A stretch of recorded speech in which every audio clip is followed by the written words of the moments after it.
Selain itu, kita juga bisa melihat adanya grafik batang pada indikator MACD yang kadang berwarna hijau dan kadang berwarna merah. Grafik batang inilah yang menunjukkan beberapa besar jarak atau gap di antara MACD line dan signal line. Semakin panjang grafik batang yang terbentuk menandakan bahwa jarak antara kedua line semakin jauh atau divergence. Sedangkan semakin pendek grafik batang, maka jarak antara line semakin dekat atau convergence. Kemudian grafik batang akan berwarna merah ketika MACD line bergerak di bawah signal line dan berwarna hijau ketika yang sebaliknya terjadi.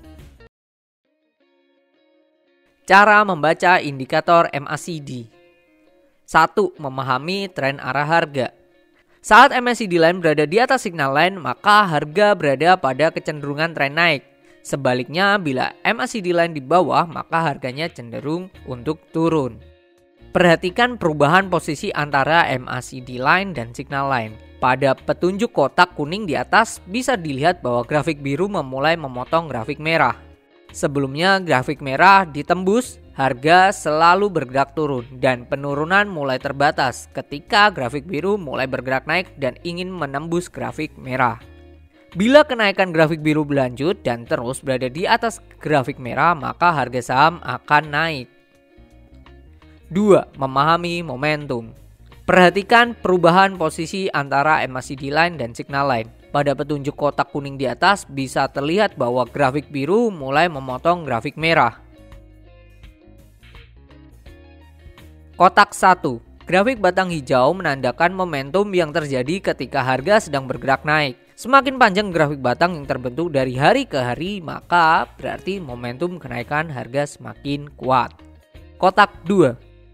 Sedangkan bila grafik batang merah semakin besar dari hari ke hari, maka berarti penurunan yang terjadi semakin kuat. Kotak 3. Namun, momentum yang terjadi juga bisa melemah. Hal ini ditunjukkan dari grafik batang yang sudah tidak semakin menanjak, bahkan cenderung mulai memendek.